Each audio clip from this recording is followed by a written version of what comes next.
Hi, welcome back to Miss Carlton's class on Animal Farm. So this is actually going to be a very quick review of chapters 1 through 4, in case you need to remind yourselves what happened. So we started off the book with Farmer Jones, and he owns Manor Farm. Now Manor Farm symbolizes the Soviet Union in this allegory, and Farmer Jones symbolizes Tsar Nicholas II. You then meet Old Major. And Old Major is a large white prize-winning boar, and he symbolizes both Karl Marx, who wrote the Communist Manifesto, and Vladimir Lenin, who read the Communist Manifesto and then led the Bolshevik Revolution. So you have one large pig, and he holds a meeting where he talks to all the other animals and talks about how he thinks they should change the world they live in by getting rid of men, all of mankind. So he talks about how they shouldn't wear clothes, they shouldn't use money, they shouldn't engage in trade, they shouldn't smoke tobacco, they shouldn't drink alcohol, all of these things that make humans bad. Those will later be turned into the 7 commandments, which will be painted on the side of the barn. Okay, so we have an alcoholic running a farm. So Mr. Jones is a raging alcoholic, and because of this, he gets drunk one night and forgets to feed the animals. Well, for the animals, that's the last straw. So they attack and break their way into the feed shed and feed themselves. At that point, then Mr. Jones comes back and they run him off. Now this whole event will be referred to as the Revolution. Now this is actually symbolic of a real thing, the Bolshevik Revolution in the Soviet Union, where the poor people rose up and executed the entire royal family, the whole Romanov family. Okay, so then after the animals go into the farmhouse and see how the farmers were living, they figure out that they need to milk the cows. So they take the milk from the cows and it just disappears. That's the first moment where you realize that not all is fair.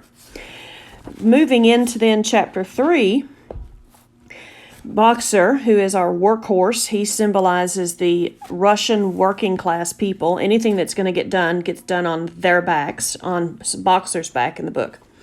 So he has a motto, I will work harder. Later, they also have their own flag. It's a green flag with a hoof and a horn on it, which is obviously symbolic of the red Soviet flag with a hammer and sickle on it. Later, the animals start to realize that not all of them can learn how to read. Some of them can't even learn the alphabet. So they very quickly take their 7 commandments, their rules of their government system, which they call animalism, and they shorten it down into one phrase. 4 legs good, 2 legs bad.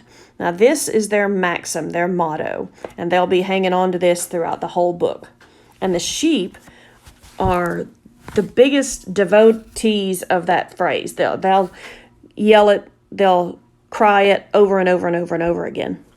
Okay, Napoleon then realizes that he needs some protectors, if you will.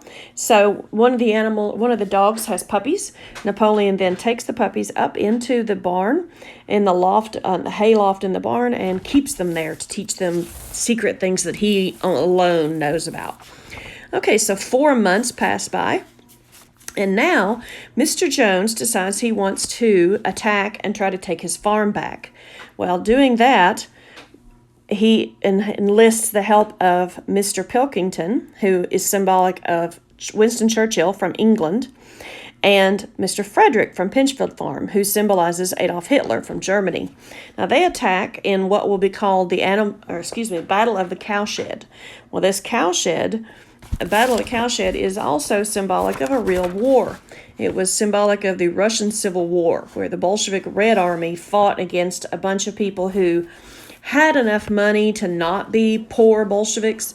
They were people who were middle-class citizens who had quite a bit of money, or monarchists, which are people who were supporting the royal family. And the U.S. actually helped them, and the U.K. helped them, which is why you have Winston Churchill, Mr. Pilkington, helping Mr. Jones in that scenario. Okay, so they went into a fight. The animals had a great leader. Snowball led them in every way, and he even got shot. No, it didn't hurt him, but he did bleed some. Then Boxer was a huge hero. They fought like crazy, and the animals won. Okay, so at the end of this, you get Animal Hero First Class created. Now, that's a military award that is created and given to both Snowball and Boxer because they were incredibly brave and showed all kinds of leadership in this particular battle. Lastly, that one sheep died in the battle, and he is given Animal Hero Second Class. Now, that takes us to the end of Chapter 4. Stay tuned for Chapter 5.